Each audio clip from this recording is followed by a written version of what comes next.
வணக்கம் எவ்ரிவன்.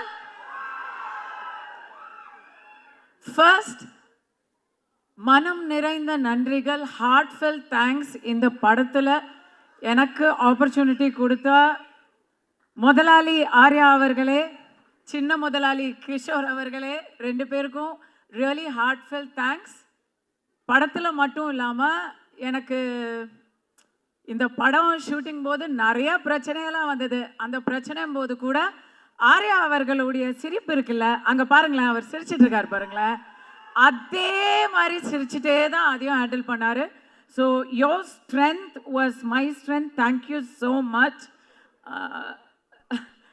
அடுத்தது உங்களோட ஹீரோ, எல்லாரோட ஹீரோ, என்னோட பிகெஸ்ட். நிஜமாக சொல்கிறேன், உங்களுக்குலாம் நீங்களாம் வந்து 90s கிட்ஸ் 2000 கிட்ஸாக இருப்பீங்க. அதனால எவ்வளோ பேருக்கு தெரியும் தெரியல. நான்லாம் லொல்லு சபா ஃபஸ்ட் எபிசோட்லேருந்து ஃபேனு. ஸோ அப்போலேருந்து அந்த சிம்பிளிசிட்டி, அந்த ஹியூமிலிட்டி, டவுன் டு அர்த்னஸ் மாறவே இல்லை. சந்தானம் சாரோட இது ஐ worked with him before, but இந்த படத்தில் அவரோட எனக்கு நிறைய காம்பினேஷன்.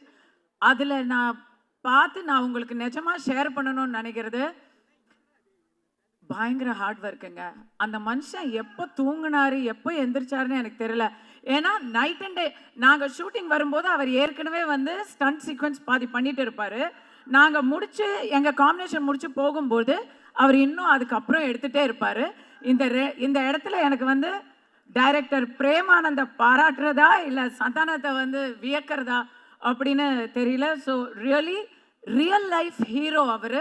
காமெடி பண்ணுறது உலகத்திலேயே, நான் வந்து முன்னாடி நினச்சிட்டு இருந்தேன் கவர்ச்சியாக நடிக்கிறது தான் ரொம்ப கஷ்டம் அப்படின்னு. ஐயோ, காமெடியாக நடிக்கிறது மாதிரி ஒரு கஷ்டம் சினிமாவில் கிடையவே கிடையாது. I know the difficulty went through, கண்ணால் பார்த்தேன். And thank you for all the little inputs you gave. எனக்கு ஃபஸ்ட்டு காமெடி ரோல். ஸோ நீங்கள் கொடுத்த அந்த ஒவ்வொரு சின்ன சின்ன சின்ன டீட்டெயில்ஸும் வந்து டப்பிங் போது நானே பார்த்து சிரிச்சுக்கிட்டேன். எனக்கு ரொம்ப ரொம்ப தேங்க்யூ ஸோ மச்.